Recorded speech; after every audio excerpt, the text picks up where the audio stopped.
consist of manufacturing cement, aggregates and concrete.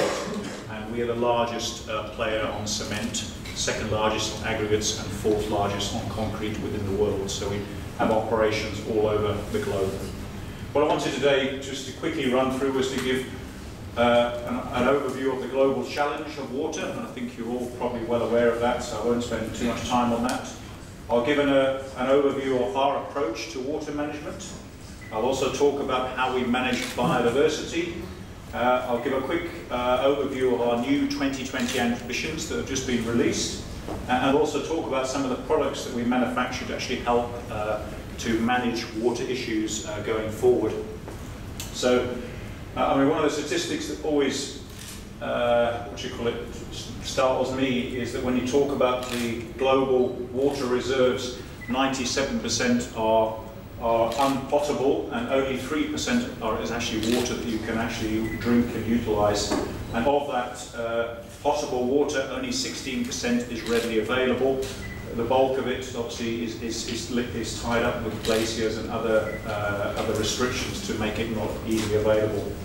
And I won't go through some of the statistics, but in terms of consumption, obviously it widely differs from country to country, and obviously availability, as you've seen from some of the other maps that have been shown, obviously around the globe there are specific areas of extreme scarcity to other areas where there's actually abundant supply of water itself.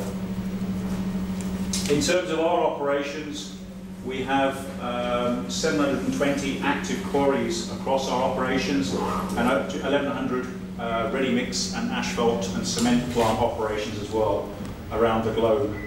And on average, in 2011, we used 110 litres of water to produce 1 tonne of aggregates, 310 litres to produce 1 tonne of cement, and 120 litres to produce 1 tonne of concrete, or as it's more normally expressed in metres cubed, 290 litres for 1 metre cube of concrete. Those numbers are relatively small compared to many other products, and we take some of the figures that I've seen. Things like cheese can take up to 5,000 litres to make 1 kilogram. A pair of jeans, I think, can take 11,000 litres, and so on and so on. So if you take our relative consumption, it's pretty low compared to a lot of basic products that are out there, but we do produce millions of tonnes of these products a year, which is why we can't be complacent and why we need to continue to manage our operations. And the other key thing within our operations is that quite often we are very close to, or we're closely associated with water. So we need to manage our operations and how they interact with water itself. Another plug for the WWF water risk filter. I won't go into any details because I understand it's going to be discussed later, but certainly within our management, we are now utilising this new risk filter, and we have mapped all our sites, and what we are doing is actually getting more and more detail in terms of our consumption and trying to improve some of the actual estimates and some of the actual measurements that we do at site level. What we're also doing is we set up a few years ago some pilot plants to try and develop best practice and to look at ways of trying to improve water management. And what we've done is we've turned those into best practices, and we've been sharing that with our other operations around the globe. As we've sort of shared that and encouraged people to go down to get a better understanding, new best practices have sort of developed further from that. So just to give an example, this is a sort of mapping that comes out of the tool, and not only do you look at the physical risk, you look at regulatory and you look at reputational risks as being part of the filter itself. Within our management, if you take, for example, a new site, whether it be a quarry, whether it be a cement works, we'd firstly do a detailed environmental impact and social impact assessment, and included in that assessment, apart from biodiversity and a variety of other social studies, we do look at the hydrological and hydrogeological data to understand exactly what potential impact we could have with our operation itself. And during during our operation, we actually monitor the actual water, both in terms of groundwater, surface water, and also any discharges. We obviously monitor those closely as well. And in terms of a quarry, we developed what's known as a rehabilitation plan to basically to design what the quarry will look like at the end of its life. And within that, water is obviously carefully, involved in that study to make sure that it's correctly, it impacts correctly on the actual rehabilitation that we choose. Here's a quick look at some of the sort of best practices that we've developed.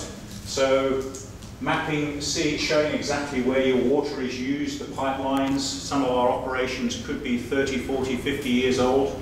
So it's taken quite a bit of work to actually find out where the pipelines are, which are still in use, which are not in use. Sometimes we've found that we've got 2 or 3 pumps running when one can actually just is all that's needed. So obviously it's not just water usage, but it can also have savings in terms of energy as well. And it's not just a matter about us managing our water itself. We also have both campaigns around our plants where we actually encourage both not only our employees to actually manage and to conserve water, but also raise awareness in local communities about how you can manage and better manage water availability. Within our operations, 70% of all our operations are able to recycle our water. So for example, in our ready-mix plants, the water that's used to wash the drum out in the mixing drum is then recycled, goes back and is reused again. So it keeps going round and round in a cycle. And one example within UK, our 5 cement plants that are operating there, our only source of water is rainwater. So we effectively set up arrangements so we're able to collect the rainwater, and we utilise that within our operations so that we're not actually abstracting from any local river, or we're not taking from any domestic source there in terms of operation. A local example in Romania, in 2010, in 2009, 2010, we started to make better measurements, better monitoring of actually what we were using. And then by starting to implement some of the best practices, we have actually managed to reduce our overall consumption about 20% compared in 2011 compared to 2010. And there you can see the actual ready-mix concrete plants, and you can see the 2 figures for the 2 years. Moving on now from water onto biodiversity, which we say are closely linked. Lafarge has a history of working with biodiversity for more than 40 years. We have examples in Kenya, in France, in UK, where we were restoring our quarries right back in the 1960s. It goes even beyond that, that slide there. Over the years, we have worked with various partners to try and get a better understanding of how we can develop and improve biodiversity in our operations. And one key partnership was in 2000, when the WWF and Lafarge was one of the first corporate businesses to have a partnership with an NGO. So I think that was quite a memorable and also a groundbreaking start to NGOs working more and more closely with industry. In terms of the life of a quarry, what I tend to basically show people is that yes, we are extracting minerals from the ground, but what we are able to do at the end of that extraction is to create new habitats. And a lot of our operations were farmland before, relatively low in biodiversity. And what we're able to do is create wetland areas, to create forests, to create meadows that increase in biodiversity. And also in terms of wetland areas and so on, obviously we can create areas that enable greater water to be collected and managed. And historically, in terms of management of biodiversity, we started to look back in as early as 2003 in terms of our environment policy back then, when we were already talking about trying to manage biodiversity to make sure that our rehabilitation plans took into account wildlife and habitat conservation. More recently, we just developed ways of trying to assess and determine our impact and whether our operations were in sensitive areas or not. And tools such as the IBAC tool is one of the tools that we've used to actually determine at a high level which sites were in sensitive areas or not, and which sites we should focus on in terms of developing management plans initially for biodiversity. And from our statistics, we set some targets right back in 2007, which were known as our 2012 ambitions, to map all our sites, to develop management plans and develop rehabilitation plans. Now basically we have met most of those targets. The biodiversity management plans we're still well on the way to achieving, and we hope to meet that target at the end of this year. But it is important when you have an operation, and yet again we'll talk about a quarrying operation, that you have a plan to efficiently and effectively and safely utilize that resource, but it's also important that that plan has a rehabilitation plan that determines what the end use will be, and if any changes to the mining plan take place, the rehabilitation plan changes with that to take into account that. And what we are developing at the moment is the biodiversity management plans that make sure that the rehabilitation plan is done in such a way to try and maximise the opportunity of improving the biodiversity of the area. As Coca-Cola mentioned, we're not the experts in biodiversity, and what we try to do, either through WWF or through other local partners, we get the NGOs, the wildlife trusts, the experts in the area where our quarries are. We work with them, we work with universities, we work with colleges to try and find the most suited indigenous plants that will work. We also work, an example I saw recently a couple of months ago, RSPB in UK. We have a quarry right next to their head office, and they're actually advising exactly the type of habitats that they wanted to create in this restoration to attract certain types of birds that they are trying to bring back from threatened or endangered levels. In terms of rehabilitation, we have to work hand in hand to not only manage biodiversity, but also to manage the impacts that we have with water, to make sure that we don't end up having problems that the flooding or whatever can actually have a detrimental effect on all the rehabilitation work that we've done. And this is where, yet again, we're working with experts to advise us and to point us in the right direction. Now, to help us manage biodiversity, what we have done, working closely with WWF and IUCN, we've developed a series of guides, tools, which help us to actually manage biodiversity going forward. And the guidance document in the middle, if you want any more information, Dan, who's sitting in the middle of the room here, was largely instrumental in pulling this together with the help from a lot of our biodiversity experts within both Lafarge, but also we have an international biodiversity panel of experts that help us as well.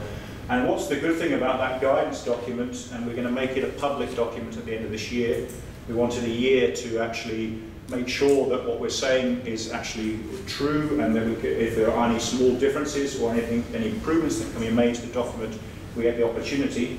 But what's the great thing about it is it gives examples of what's being done in an office building, in a cement works, in a ready-mix plant, which tends to be a very small little plant, ways of trying to improve and to work with nature and to improve biodiversity. So that type of document can be taken by any company, and you can see some of the examples that have been done at a corporate office, for example, or at a small ready-mix plant, which is basically a small plant covered in concrete. You'd think you could do nothing for biodiversity, but they've found innovative ways of actually trying to improve biodiversity. So that will be made public later this year. And just very quickly, conscious of time, so I'm running on too much, we've made some ambitions for 2020, looking at all the areas of sustainability. We have ambitious, ambitions on biodiversity, and by 2020 we will have biodiversity management plans for all our aggregates and cement sites. And for water, by 2014 we'll have fully finished all the assessments in terms of water, completing the risk assessments as part of the model, the WWF model that we just saw. And that the actual operations that are impacted, we are going to work and set up local partnerships. So very much along the lines of what Coca-Cola were talking about. We'll actually look at where we are impacting on water in these extreme scarcity areas, but we'll actually find ways of actually managing that water and trying to make sure that, that we actually increase the availability rather than having a negative impact on the availability itself. And then just the last slide, obviously we seem to be having more and more of a problem in terms of floods, and also, I mean, all of you are aware of how much of our land is being covered with concrete, with tarmac and so on, for developments in terms of stores or in terms of new high-rise buildings or whatever. So we've developed a product called Hydromedia, which is basically a porous concrete. So if you use this product on a car park area, you can actually allow the water to be collected. You can then collect it into a reservoir area. You can treat it if it's necessary. If it's a car park area, you might have to take some of the oil or whatever out of it. But potentially it can be reused, or it can be, can be used for irrigation purposes and so on. So it's a product that potentially going forward can actually maybe be a solution to some of the areas to try and help us manage water. And sorry I've taken probably too much time, but apologies for that.